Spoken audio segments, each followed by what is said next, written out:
Could you imagine watching two planes fly through two of the most important towers in the US?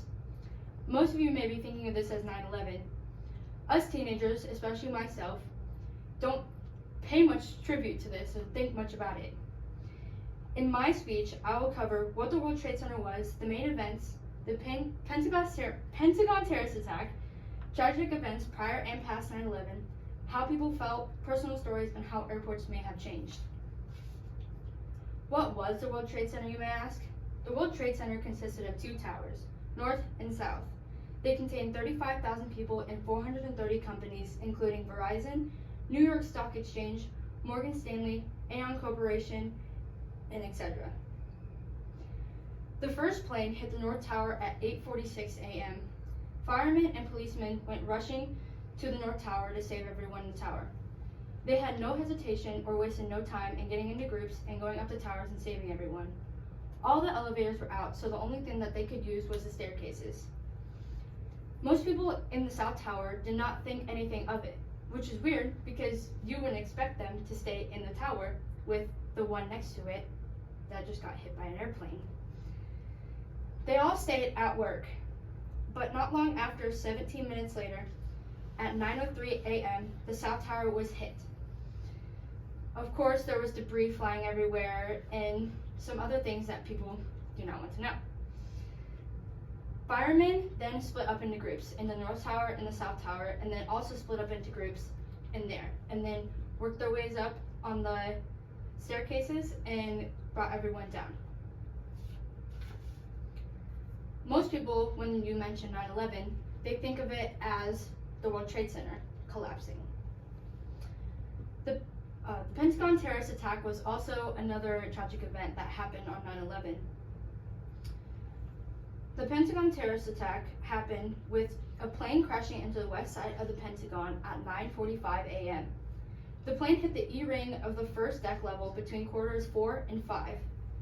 The plane's path of destruction ended in the alley between the C and the B ring. 125 lives were lost and killed 64 of the people in the plane. The memorial now lies just outside of where the jetliner struck the building. There are 184 benches outside, organized in a timeline of ages from the youngest of 3 to the oldest of 71. The passengers of the plane had benches with their names and the sky visible. The people that passed away in the building have their name and the Pentagon visible. Some tragic events prior and past 9/11, starting with Bin Laden warned the US about attacks multiple times in February of 1998. Bin Laden started planning attacks in August of 1998. Al-Qaeda agents moved to the US in 1999.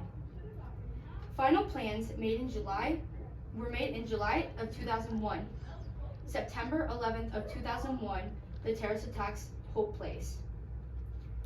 The US airspace surprisingly reopened 2 days after the attack. On October 26th of 2001, the USA Patriot Act passed, which means the government got access to everybody's cell phone devices in order for them to prevent more terrorist attacks.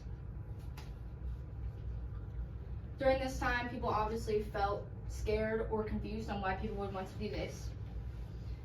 Some personal stories, starting with the man in the freezer. The man ended up walking into the freezer at his restaurant, and so weirdly, not long after, he came out and everybody was gone.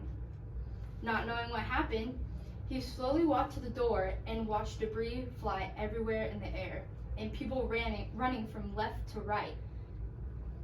Weirdly enough, he walked outside and watched the two Twin Towers flare up in flames. Another personal story was about Janice Brooks. Janice Brooks lived in the UK, but she had just moved weeks before and started to start working in the South Tower. In her company, there were 61 workers, and she was the only one that made it out alive. You may be thinking, how has security changed in airports since the terrorist attacks? Beforehand, they used to be able to just walk through, sit down, and board their planes. But now you have to go through hours of security, sitting, and then boarding your plane. In conclusion of my informational speech, I hope that you have learned or looked back on the day of 9/11. Thank you. Good. So far.